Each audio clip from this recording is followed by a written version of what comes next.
sometimes on Brother from Another, we have these passionate conversations off air. It doesn't make it to the air, but it's worthy, it's relevant. And Natalie was sitting there off camera listening to Mark Spears. And I have right now 18 text messages from Natalie saying this, like disputing everything Spears said about the Warriors. So Natalie set us straight. No, wait. Before you go to her, hold on. You have 18 from her. I don't know how many DMs I have from her. And I'm sure Gary got some text from her too. So she was quite busy about this topic. Oh yeah. She was like, and hitting it. So Natalie, what did Spears get most wrong about the Warriors? I don't want to say he got something most wrong because I so respect Mark Spears. I love him. I'm a big fan of his work. We got that. He's family. Go ahead.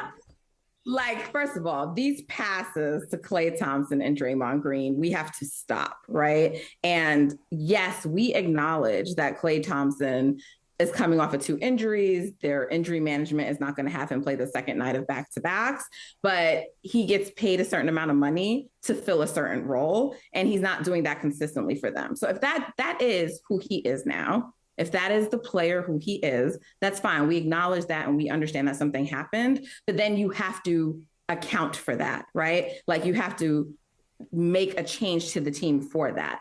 Likewise, for Draymond Green, no. Draymond is not there to score points for the team, but there's a lot of data that shows when Dre scores in the 8 to 10 point range, they win, right? And that's typically because he's being aggressive on the offense, not just playmaking and passing, but he's being aggressive. And so he doesn't get to be disgusted with the young core and not show up. And that's what he does. And we have many examples of that. The Charlotte game from last year, the game this year when he got kicked out with a second tech, right? Like they're close in these games. They have a chance to win. And then he throws a tantrum about something when they need the veteran on the court. And all I hear the media tell me is he's this emotional leader and he's the heart and soul of the goddamn team. And then the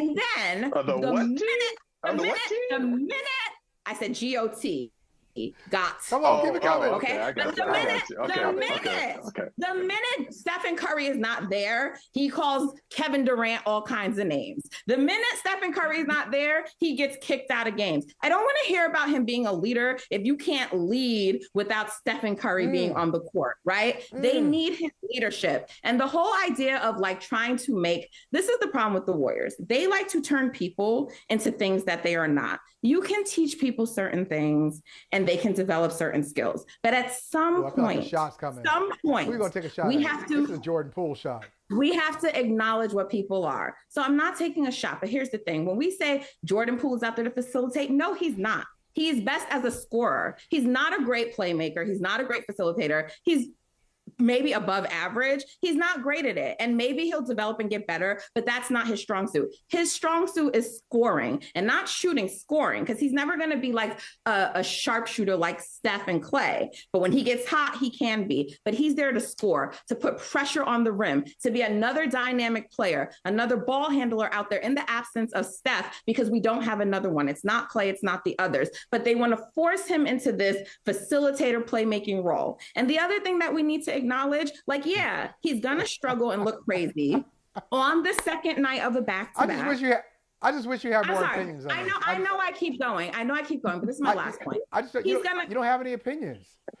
Yeah, because I'm not here to defend and give them a pass. Because let me tell you, I got on my podcast last night and I bashed them. But he is not there. What do people realize what's happening on the court? He's not scoring because Ben Simmons is out there guarding him. He's getting everything the defense gives him, which is what Steph gets on a nightly basis. But Jordan Poole is not a top 5 player. There's very few players. We saw Kevin Durant. He couldn't handle it. That's why the Celtics got swept. So when you have him out there on the floor, I mean, not the Celtics, the Nets got swept. So when you have Jordan Poole out there on the floor with negative spacers, Draymond Green, Looney, right? Steph makes it look easy. He makes it look like it's an easy thing to do to play out there when those guys aren't being guarded. Jordan Poole doesn't have that same gravity. He doesn't have that same ability. So if we're going to call out people understand why Jordan Poole is looking crazy out there because of the way you have constructed this team, you know? So that's my only point.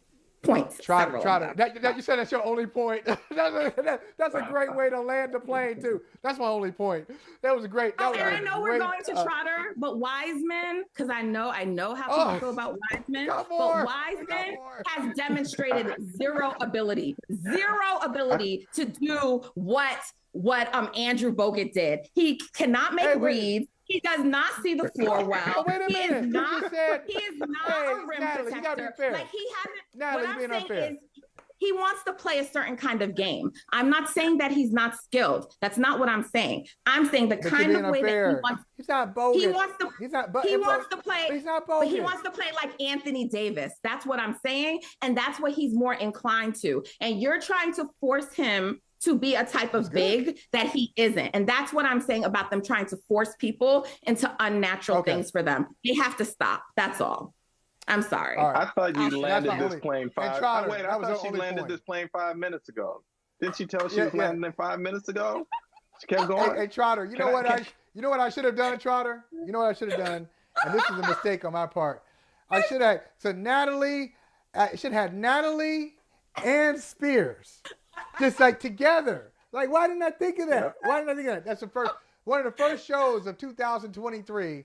We're gonna have Natalie and Spears just talking about ball. That'd be fun.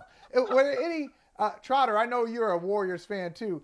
Any lies told there from what Natalie just said? Anything you disagree with? First, I have to say this. Can I say? I don't know if I can say this strongly enough. I love Natalie. I love Natalie. She's amazing, you know, with her energy, her intellect, all of this.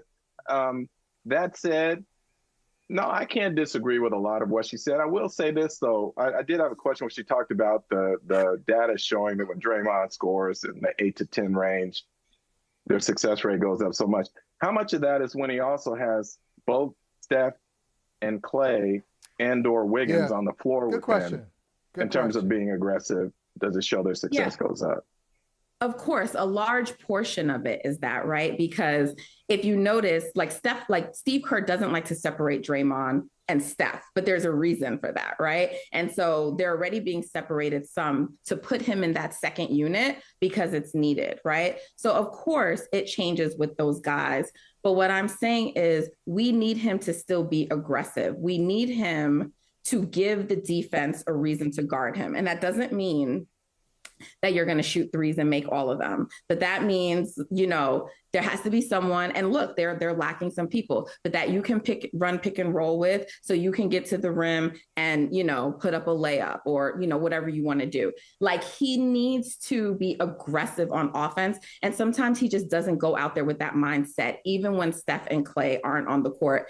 And I understand his frustration. Trust me, as fans, we're upset with the 2 timeline thing too, but that doesn't alleviate you of your responsibility. You have to go out there and try. And I think on many nights he's like, I'm over this. Like, this is ridiculous. And he's not trying. And so, yes, obviously everything is easier for everyone with Steph on the court, but you still have to go out there and try.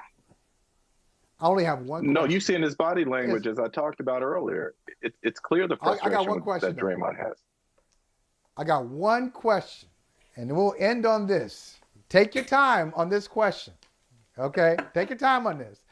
In one of the 18 text messages I got from Natalie, Jim, we were talking about Memphis and the Grizzlies and John Morant, who says, don't worry about anybody in the West.